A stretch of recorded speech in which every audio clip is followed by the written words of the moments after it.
Salut les alchimistes, bienvenue dans cette vidéo où je vais vous présenter une liste Blitz République Kaliman. On va voir en détail les caractéristiques et les compétences des figurines.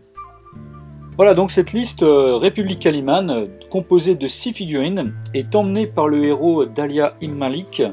On a ensuite l'alchimiste, donc l'évocatrice de la lignée Sorna, un Ghulam Sulman, on a 2 Jaraya Malik ici, et puis pour finir, le méhariste Malik. La liste fait 169 points, vous avez donc 6 figurines, donc 6 activations, et vous avez en totalité 15 PA d'activation. Alors c'est une liste assez générique, qui n'est pas avec des caractéristiques ou un gameplay très spécifique, mais cependant qui sera très bien pour débuter et commencer la République Kaliman, parce que voilà, ça sera un bon compromis entre avoir des compétences sympas à utiliser, sans que ça soit non plus trop compliqué. Donc c'est vraiment une bonne porte d'entrée pour débuter la République Kaliman, notamment avec voilà, un héros qui sera assez, je dirais, voilà, assez intéressant à utiliser. On va voir un petit peu après les compétences de chaque figurine. L'alchimiste en fait qui va vraiment apporter du soutien aux autres figurines de cette liste. Vous avez comment dire, le Ghulam ici qui est vraiment une troupe très forte, une troupe de base. Alors c'est pas vraiment de l'élite parce qu'il a que 2 PA, mais vraiment une troupe de base très forte en combat. Vous avez ici 2 troupes de base mais qui sont bien plus fortes que les troupes de base des autres factions. Voilà. Et puis pour finir, le méhariste qui lui est un formidable joueur de scénario avec des déplacements très super importants. Voilà, donc voilà, comme je rappelle, une liste assez générique, très facile à prendre en main et avec pas mal de possibilités à faire, pas mal de choses à faire avec cette liste. Alors on va débuter ici avec les 2 Jaraya Malik, donc c'est exactement le même profil hein, pour l'un et l'autre. Chaque figurine coûte 20 points.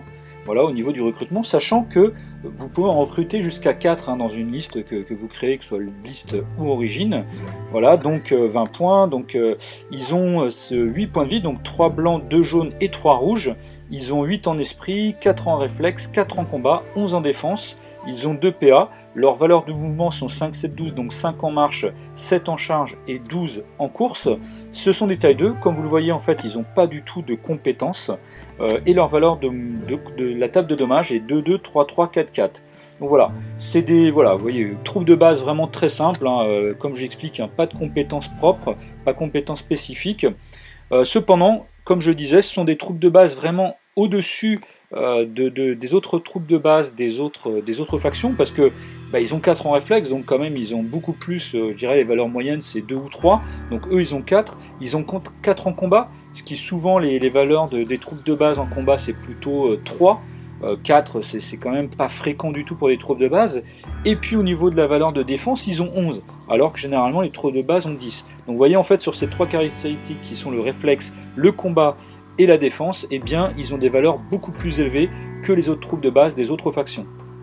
Et puis les mouvements, bien sûr, qui sont classiques chez les Kaliman, 5, 7, 12, donc aussi des mouvements beaucoup plus forts. Donc voilà, c'est de la troupe de base, donc eux, ils auront vraiment un rôle de jouer soit le scénario, soit d'aller combattre. Ils peuvent évidemment combattre de la troupe de base adverse sans problème. Ils peuvent aussi s'attaquer à la troupe de base, je dirais semi-élite, voire élite aussi. Voilà, évidemment par contre contre les héros adverses de style combattant, ils tiendront pas vraiment la route, hein. C'est vraiment, sauf si vous les envoyer, je dirais, au suicide, ou voilà, évidemment ils ne tiendront pas la route. Cependant quand même avec leur valeur de 4 de combat, ils pourront toucher facilement des valeurs de 11 voire 12, avec 12 avec un peu de réussite, ils peuvent réussir. Et puis ils ont quand même 11 de défense, donc c'est pareil, ils ne sont pas facilement touchables, beaucoup moins évidemment des figurines de valeur 10 en défense. Donc voilà, de la troupe de base, mais je dirais plus. On continue ensuite avec le Ghulam Sulman. Voilà, donc lui il coûte 28 points, donc vous voyez par rapport au Jaraya Malik, vraiment il coûte beaucoup plus cher. Hein. Donc lui il a carrément en tout 11 points de vie, donc 4 blancs, 3 jaunes et 4 rouges, donc vous voyez il a énormément de points de vie. Il a 8 en esprit, 5 en réflexe, 5 en combat, 10 en défense, il a 2 PA, ses valeurs de mouvement sont aussi 5 en marche, 7 en charge et 12 en course. Il a la longe, c'est-à-dire qu'il n'est pas obligé d'être au contact pour combattre, il peut être à 1 pouce ou moins d'une figurine qu'il va combattre, donc ça c'est un énorme avantage si la figurine adverse n'a pas la longe, parce que ça veut dire qu'elle ne pourra pas vous blesser en combat. Et sa table de dommages, vous allez voir, qui est exceptionnelle. 3-3, 4-4, 5-6. Voilà, donc vous voyez, la table de dommages est très forte. Donc lui, c'est un combattant extrêmement fort, hein, d'une part parce qu'il a la longe, et puis aussi parce qu'il a la table de dommages qui est super forte, et puis sa table de, comment dire, sa valeur de combat qui est 5. Donc 5 en combat, 5 en réflexe. Voilà, c'est très très fort. Par contre, à contrario, bah, il a que 10 en défense, donc il faudra faire attention, il est quand même facilement touchable par des figurines ennemis qui peuvent tirer, pour les tireurs, ou même des troupes de base adverses, eh bien il va être facilement touchable. Donc il faut faire attention. Cependant, il a quand même beaucoup de points de vie, donc il est quand même résistant, et aussi il va durer, enfin voilà, il a quand même une bonne longévité. Voilà, donc lui, sans problème, évidemment les troupes de base, il va avoir aucun problème. Les troupes élites, semi-élites, pareil, il n'a pas de souci non plus à les combattre.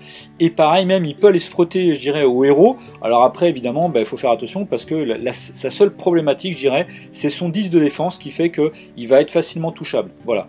Donc, cependant, des fois, en 1 ou 2 coups, il peut tuer en fait une figurine adverse grâce à sa fabuleuse table de dommages qui est très très forte, hein. Voilà, donc lui, vraiment, il ne faut pas l'hésiter, c'est vraiment une figurine très forte.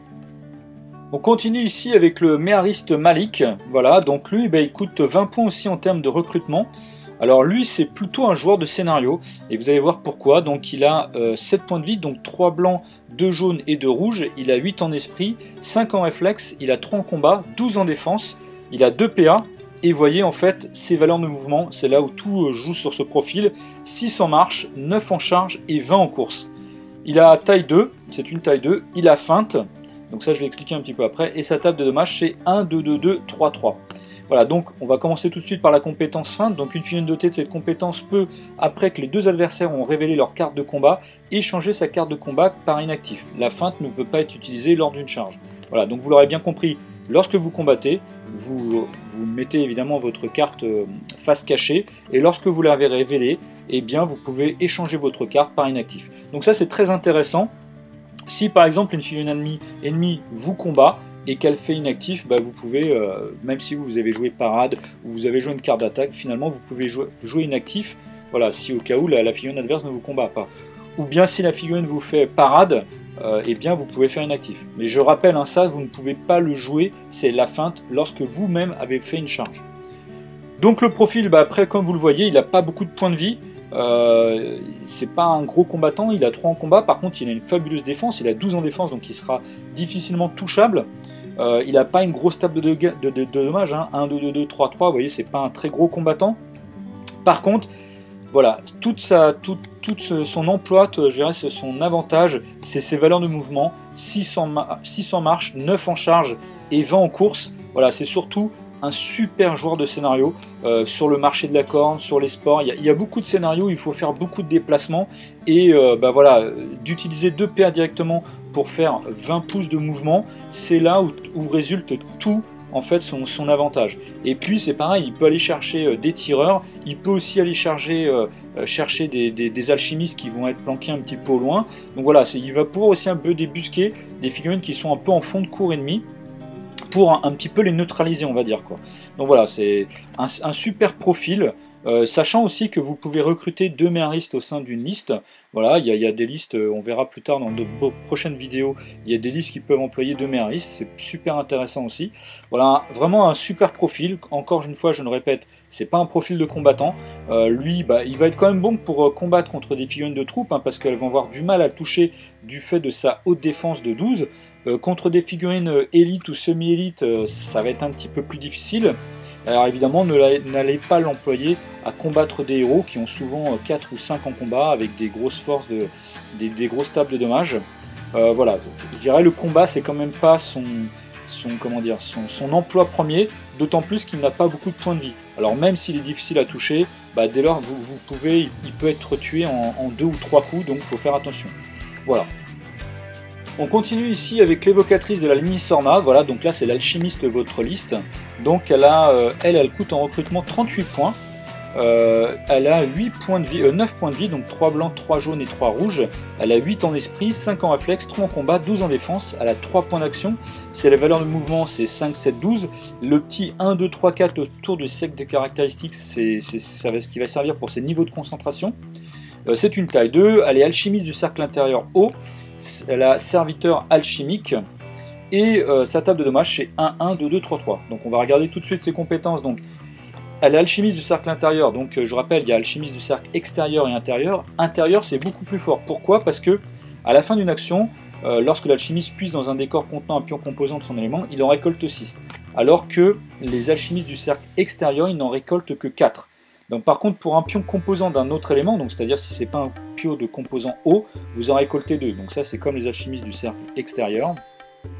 Vous pouvez récolter qu'un seul pion composant par tour, et donc un alchimiste du cercle intérieur bénéficie d'un débonus pour ses jets d'alchimie. Là, en l'occurrence, pour ce profil, l'évocatrice de l'ennemi Sorna, ça ne sert pas. Ça sert en fait lorsque vous allez lancer des formules de type cible, c'est-à-dire qui vont cibler des figurines ennemies, mais là, en l'occurrence, sur ces formules à elle, vous n'avez pas de débonus en fait sur les jets d'alchimie. Voilà. Donc voilà, c'est la petite différence entre le cercle intérieur et le cercle extérieur, c'est-à-dire qu'elle va récolter beaucoup plus de composants. C'est surtout ça la petite différence, et puis le débonus, évidemment, en cas de formule cible. Ensuite, sa compétence serviteur alchimique. Lorsqu'une évocatrice est recrutée dans une troupe, la limitation du recrutement de djinns maritimes passe à 2. Donc c'est-à-dire que par exemple, elle pourrait très bien, bon là il n'y a pas de djinns dans cette liste, mais dans d'autres listes que vous allez pouvoir jouer, vous pouvez recruter juste à 2 djinns au lieu d'un seul. Voilà. Donc elle, c'est vraiment un alchimiste de type soutien. Évidemment, je dirais, il faut pas l'amener au combat, bien que elle pourra très bien combattre des figurines de troupes de base en fait ennemies, hein, parce qu'elle a quand même 12 en défense, donc elle sera difficilement touchable. Cependant, comme vous le voyez au niveau de sa table de dommages, c'est pas très fort. Elle a 1, 1, 2, 2, 3, 3, donc c'est évidemment pas comment dire, vraiment une combattante. Voilà. Après, tout l'aspect intéressant de ce profil se tient dans les 2 formules qu'elle va avoir. Donc la première formule, c'est précepteur rondin, donc elle n'a pas besoin d'être concentrée pour lancer la formule, c'est le petit 0 qui est entre parenthèses. Elle va dépenser 3 composants hauts, donc les composants hauts, ce sont les triangles que l'on voit à droite sur la carte. La formule est automatique, donc c'est-à-dire qu'elle est réussie, hein, automatiquement, il n'y a pas besoin de faire de jet d'alchimie pour réussir la formule. Donc la formule cible l'évocatrice elle-même, la portée, donc c'est 5 pouces, indique le rayon d'une aire d'effet, donc c'est tout autour d'elle. L'évocatrice gagne un nombre de marqueurs ondins égal à sa concentration actuelle. Donc évidemment, si vous lancez que vous êtes à concentration 0, eh bien vous n'aurez pas de marqueur ondin. Par contre, si vous êtes concentré 2, vous aurez 2 marqueurs. Si vous êtes concentré 3 marqueurs. Et si vous êtes concentré 4, vous aurez 4 marqueurs. L'évocatrice peut défausser un marqueur ondin pour qu'une figurine amie à portée, donc dans les 5 pouces, ou elle-même, utilise des dés blancs pour son prochain jet de dés. Voilà, donc vous voyez, le côté très intéressant, c'est que par exemple, aussi bien sur le Gulam que sur les Jaraya, voire même aussi sur Dahlia, c'est-à-dire que si la figurine amie dans les 5 pouces est en jaune, eh bien vous allez pouvoir utiliser un marqueur rondin pour utiliser des dés blancs au lieu des dés jaunes, ou des rouges par exemple. Donc voilà, c'est super intéressant. Au niveau de l'amélioration, donc 3 pierres, donc les pierres, ce sont les pierres à gauche sur la carte d'alchimie, pour que la portée de toutes les formules de l'évocatrice, donc de toutes les formules, donc c'est bien aussi bien précepteur rondin que garde ondin de l'évocatrice, soit 10 pouces au lieu de 5 pouces. Et vous allez voir, je vais expliquer un petit peu après la petite particularité. Je rappelle que, comment dire, au niveau de l'amélioration, vous pouvez faire, quand vous êtes évocatrice, alchimiste du cercle intérieur, vous pouvez consommer jusqu'à 6 pierres maximum, alors qu'un alchimiste du cercle extérieur, il peut utiliser que 4 pierres. Vous voyez aussi la petite différence se tient là. Et ensuite, la deuxième formule, donc c'est garde ondin, pareil, il n'a pas besoin d'être concentré. Là, par contre, ça va consommer 5 os, 5 composants, donc 5 triangles. La formule aussi est automatique, donc la formule cible l'évocatrice elle-même. La portée indique le rayon d'une aire d'effet, donc là, en l'occurrence, c'est 5 pouces. L'évocatrice gagne un nombre de marqueurs ondins égal à sa concentration actuelle. Lorsqu'une figurine amie à portée ou l'évocatrice elle-même subit un jet de dommages réussi, l'évocatrice peut utiliser un marqueur pour décaler les dommages subis de 2 colonnes à gauche ou 2 marqueurs pour décaler les dommages subis de 3 colonnes à gauche. Voilà. Donc ça veut dire que si une figure ennemie dans les 5 pouces se prend, je sais pas moi, 3 dommages, prend des dommages par exemple, je sais pas, si elle se prend une double masse, bah vous pouvez utiliser des marqueurs en fait pour reculer dans la table de dommages, du coup vous allez prendre moins de dommages. Et au niveau des améliorations, vous pouvez faire 2 pierres pour un marqueur ondin supplémentaire. Ça veut dire que par exemple, si vous êtes concentré 2, vous allez déjà avoir 2 marqueurs, et admettons vous pouvez utiliser jusqu'à 6 pierres pour avoir 3 marqueurs supplémentaires. Et je le rappelle, ces marqueurs que vous avez fonctionnent aussi bien pour la formule garde ondin que pour la formule précepteur ondin. Donc le petit combo que vous pouvez utiliser en fait, bah, je dirais c'est d'abord de placer un décor pas très loin de la zone de déploiement et de mettre un composant, je dirais pas très loin de la zone de déploiement en fonction du scénario, et de mettre en fait l'évocatrice à moins d'1 pouce en fait de ce composant, et d'emblée par exemple de lancer de concentrer déjà dans le premier tour votre évocatrice à niveau 2 directement, comme ça à la fin du premier niveau de concentration vous allez récupérer les composants, vous concentrez une deuxième fois, et troisième PA sur le premier tour vous lancez la première formule garde ondin. Donc le fait d'avoir récupéré un composant, vous récupérez déjà 6 composants, donc c'est-à-dire 6 triangles. Vous lancez la première formule garde ondin, vous dépensez donc 5 O, c'est-à-dire qu'il vous restera plus qu'un composant. Et puis d'emblée, vous êtes concentré 2, donc vous gagnez 2 marqueurs, et à la limite vous dépensez 6 pierres, donc 6 pierres en tout, pour gagner 3 marqueurs supplémentaires. Ce qui fait que vous aurez 5 marqueurs en totalité, déjà dès le début du premier tour. Ensuite, dans le deuxième tour, vous allez pouvoir vous déplacer. Et donc là, en fonction un petit peu du scénario, en fonction de l'avancement de vos figurines, soit vous allez pouvoir jouer directement le garde ondin et utiliser les effets pour que les figurines ennemies ne subissent moins de dommages, ou bien pourquoi pas aussi de récupérer un composant évidemment sur la table et de lancer la deuxième formule précepteur ondin. Donc je rappelle, si vous récupérez un deuxième composant sur la table, vous allez récupérer 6 composants supplémentaires, ce qui fait que vous en aurez en totalité 7. Donc vous lancez la deuxième formule, la première précepteur ondin, ce qui fait qu'il vous restera 4 composants, 4 composants. Et puis là, vous lancez l'amélioration 3 pierres. Comme vous avez grillé en fait 6 pour la formule garde ondin, il vous en reste 4. Voilà, vous grillez 3 pierres. Et ce qui veut dire que la formule précepteur ondin et aussi bien la formule garde ondin sera un rayon de 10 pouces au lieu de 5 pouces, puisque je rappelle 3 pour que la portée de toutes les formules de l'évocatrice, donc c'est-à-dire aussi bien précepteur ondin que garde ondin, et bien c'est 10 pouces au lieu de 5 pouces. Ainsi, comme ça, vous pouvez jouer les 2 formules et vous pouvez défausser les marqueurs sur une portée de 10 pouces, ce qui fait que c'est super, c'est quand même assez vaste, hein, c'est un rayon de... Vous voyez, en fait, si votre alchimiste en fait est plus ou moins au centre de la table, vous allez avoir une aire d'effet de 20 pouces autour d'elle, quoi. Enfin, une aire de 10 pouces, donc un diamètre totalité en fait de 20 pouces. Et ainsi, vous pouvez soit échanger les dés blancs, ou soit baisser les dommages que vont prendre vos figurines. Voilà, donc vous comprenez bien ce profil, c'est vraiment en fait une alchimiste en fait de soutien qui va vraiment être d'une aide précieuse envers vos combattants, notamment le Gulam ou bien les Jaraya, voire aussi Dahlia. Et elle, par contre, je dirais, il faut plutôt la tenir un petit peu à l'écart. Et c'est vraiment son rôle premier. Et si vous arrivez en fait à mettre en place la petite stratégie, le petit combo que je vous ai dit, d'abord de lancer le garde ondin et ensuite le précepteur ondin, vous aurez là vraiment toutes les armes, d'une part pour faire plus d'impact en niveau de combat, et puis aussi d'être moins blessé durant les combats. Et puis là on finit avec le héros Dahlia Malik, donc elle vaut 43 points, donc vous voyez aussi au dos de sa carte il y a le symbole de la loge, donc elle peut aussi bien être jouée dans la loge, évidemment.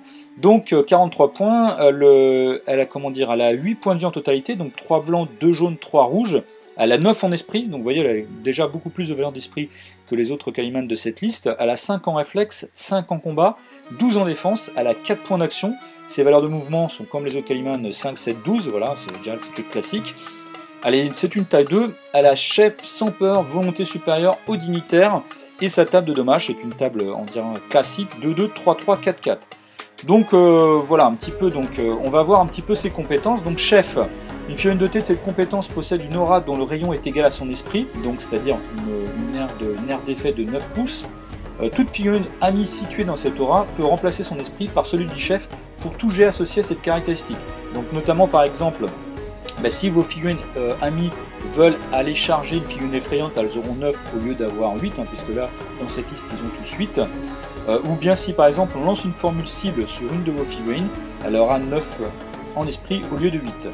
De plus, un chef utilise toujours les dés blancs pour le jet d'initiative. Donc même si Dahlia est en jaune ou en rouge lors de l'initiative, vous pourrez lancer les dés blancs.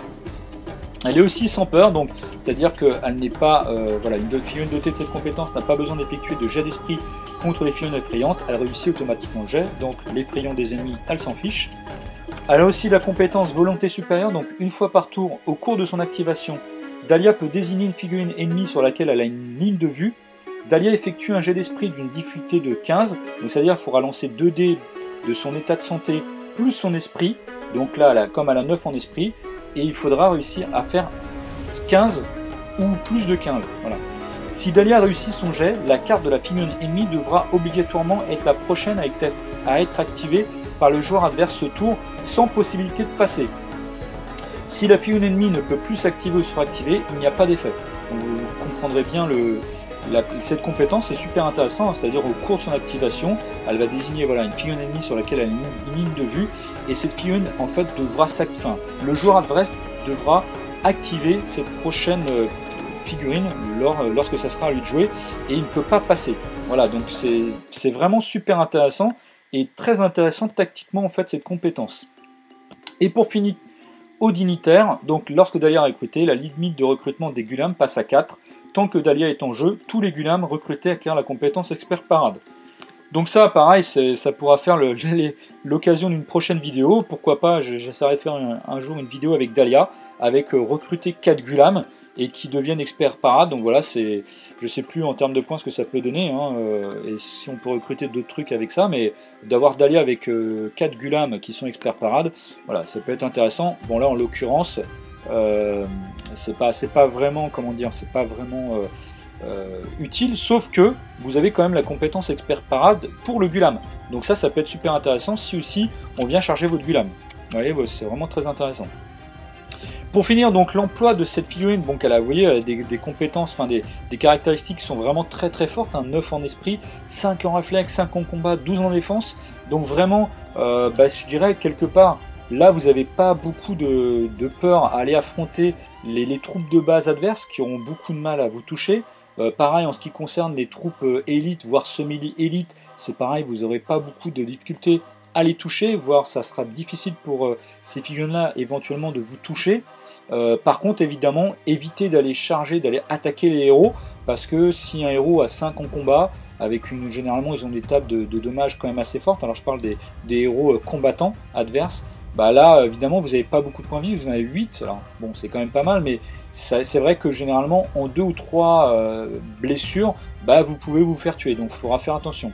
Après, encore une fois, je rappelle un petit peu la combinaison avec l'évocatrice, aussi bien sur la première formule et la deuxième formule, il faudra que Dahlia soit dans les 5 pouces ou voire les 10 pouces de l'évocatrice pour pouvoir bénéficier de jeter les dés blancs en combat si elle est en jaune ou en rouge, et puis aussi de minimiser les dommages qu'elle va prendre grâce à la deuxième formule Gardondin. Voilà, donc il y a une bonne interaction aussi à faire avec l'évocatrice. Et voilà, et ensuite Dahlia avec ses 4 PA, avec ses valeurs de mouvement, elle peut jouer le scénario, elle peut combattre, donc vraiment elle est très très versatile, il y a vraiment beaucoup de choses à pouvoir faire avec ce héros. Voilà, j'espère que la vidéo vous a plu, n'hésitez pas à vous abonner bien sûr à la chaîne, n'hésitez pas à commenter, et je vous dis à bientôt pour une prochaine vidéo, et bien sûr n'oubliez pas le mot à crier très très fort. Alchemy!